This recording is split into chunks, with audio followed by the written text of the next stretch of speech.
What's going on, my PT peeps, my Walking Dead family, and my fighters? I'm One Eyebrow, also known as PT. You don't know if I'm winking or I'm blinking, but I'm definitely thinking about The Walking Dead. Spoiler warning for The Walking Dead show, comics, all that stuff. We're going to talk about Season 10, Episode 12, and did you catch these things, as well as did I miss anything? Let me know in the comments. Post your comments below, that's for sure. And some of these are my theories, my views, my opinions, but I love talking about The Walking Dead and some things that I saw in Season 10, Episode 12. But before we get to it, guys, please hit that subscribe button. Helps achieve our goal of 100,000 subscribers. And if you already are a subscriber, thank you very much. Hit the join button to become a valued member of our PT channel, Walking Dead family, and ring the bell to be notified when we post videos every day. Now, right off the bat, let's talk about this guy right here. People are like, what?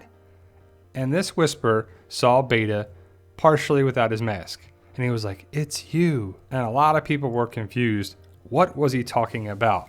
Well, I believe that Beta was a famous musician, or at least a famous celebrity, before the zombies or walkers took over. If you watch Fear the Walking Dead, you see Ryan Hurst as Beta on the album cover right there. But you had to watch Fear the Walking Dead to see that. There's been no connecting point with that on the show so far, but I believe the Easter egg on Fear the Walking Dead, you can clearly see it good right there. Ryan Hurst, the country cover, Beta, country singer, musician. It just makes sense. And the fact that the whisperer said, it's you, he meant that he knew it was him, the famous person, before the walkers took over. He's like, your voice sounded familiar, but he wasn't sure. But I believe Beta was a famous musician before all this walker craziness. Now, this reminded me a lot of The Grove. You see Alden, Adam, Gamma, and Kelly, and it reminded me of Carol, Judith, Lizzie, Minka, and Tyrese trying to find somewhere safe. And I don't know if it's a direct Easter egg or callback or connecting point somehow, some way, but I just saw it and felt it. But this reminded me from The Grove as well. Rosita, Daryl between the homes. It just had that vibe to it. It just looked the same way with the cabins and the shacks or whatever you want to call these things. But it just reminded me of that great episode, Season 4, Episode 14, titled The Grove. And especially with the garage or shed right there, reminds me a lot of this same thing. And I don't know, I saw a possible connection there. Call it an Easter egg or what you will, but I just think there's a connecting point and it was pretty cool. As for baby Adam, you better watch out, because if you're holding that baby or you're connected with that baby, there's a good chance you could die. Mary died, she was holding him. Earl died, he was holding him. How about Earl's wife, Tammy Rose? Well, obviously they're holding the child. They took over caring for the child.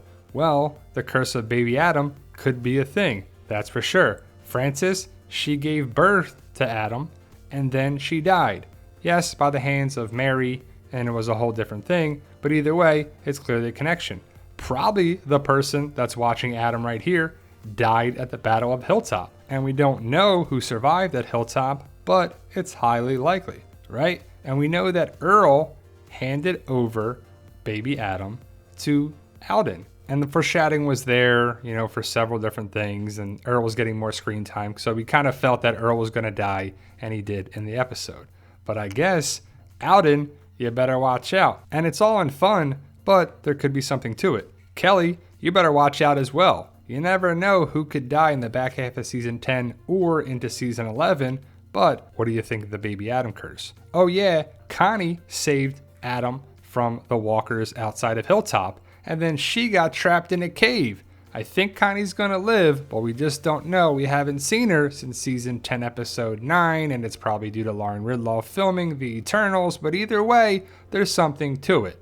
We didn't see Connie, but we saw Magna. And is that dirt? Is that walker guts? Is that blood? How is she not being attacked by the walkers? It reminds me a lot of Fear the Walking Dead and what Nick did in Season 2. That's way too much covering Nick, but it reminded me of that. Also, it could have been dirt or mud or crud or whatever, but that wouldn't work. But either way, it reminded me of Season 9 when Rosita and Eugene are there running from the Whispers and the Walkers when they were following them. It's come a long way, and there's great variance and variety and continuity questioning about the Walker Guts trick, but either way, Magna is back. And this one was obvious, but some people might have missed it, that Magna and Yumiko were together but now they're broken up and it was an amicable split. And I think it's good for the character that Yumiko can do her own thing. Magna can do her own thing too. So we're not sure what's going to happen with these characters down the road, but I hope they get good stories and good screen time. As for Nabila, I'm not sure what Rosita says to Daryl, but it's Nabila is what she's trying to say. That Nabila keeps asking about her kids, but Nabila is clearly injured. I think she's burned. Some people think she's bit, but I think she's burned. I have a whole separate video that we're going to talk about that, but we'll see if Nabila survives season 10. As for when we found Ezekiel, he was trapped under the pieces of metal. I'm guessing an explosion occurred or something happened, and then Earl took the kids. But it reminded me, this might be a reach, but it reminded me of season 3 when Carol was trapped in the prison, in the closet or jail cell or whatever you want to call it. I guess a jail cell. But it reminded me of that with the hand and how it was moving. And it just reminded me of that. Again, it might have been a reach, it might have been this, but that's what I thought of too. And it's interesting because Daryl saved Carol in season 3 in the prison, and Ezekiel got up on his own, but Daryl was connected with saving or at least finding Ezekiel. And just going back to season 3 and season 4, I just love talking about the prior seasons and I see connections to them. Maybe they're there, maybe they're not, but I see them and it's pretty cool. As for this shot right here, Daryl and Judith. And Daryl is there for Judith, that's for sure. He kind of always is, and it's nice to see that. It reminds me of the shot in season 9 when they're sitting and talking inside Alexandria. You know, the positions are changed a little bit and the conversation is different. But it reminds me of when Daryl was with Rick in season 4 after the Claimers, and Daryl was there for Rick. And I just love the callback. Daryl's there for Rick, and Daryl's there for Judith. It's just definitely nice. Now, did you catch this? Earl was bit. We didn't see that he got bit. He also hammered the steel into the wood, and he was going to take himself out. But he got bit on the left arm, somehow on the forearm. And in season 9, when the walkers attacked the group that was kind of stuck in the road, we saw Earl was kind of being attacked by a walker, and we thought it might have been bit or scratched. He wasn't, he survived, but it was kind of telling that he got bit on the same arm right there. Now, I talked about this in my review.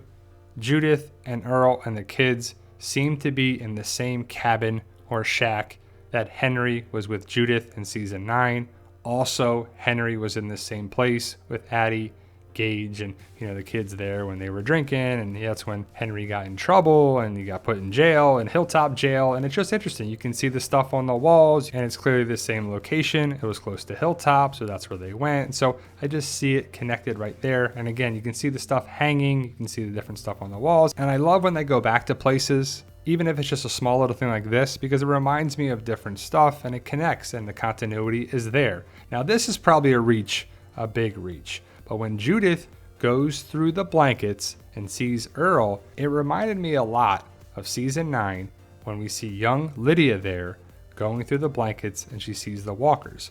And it's also the backstory of Beta and Lydia's father when we see the different blankets hanging, and it made makeshift rooms and separated different things. So I know it's probably a reach, but it definitely is that Judith went through and saw, Earl who was sick and then Lydia there. And it just reminded me of that going through the different pictures. And I'm like, oh, that's kind of cool. Maybe it's a connection, maybe it's not. But for all my comic readers, we know that Alpha was taken out by Negan in pretty much the same way on the show in the comic. A little different, but you see the face of Alpha. Look at the face of Negan when Rick did it to Negan. It came around full circle. Rick cut Negan in the throat, but Rick saved Negan.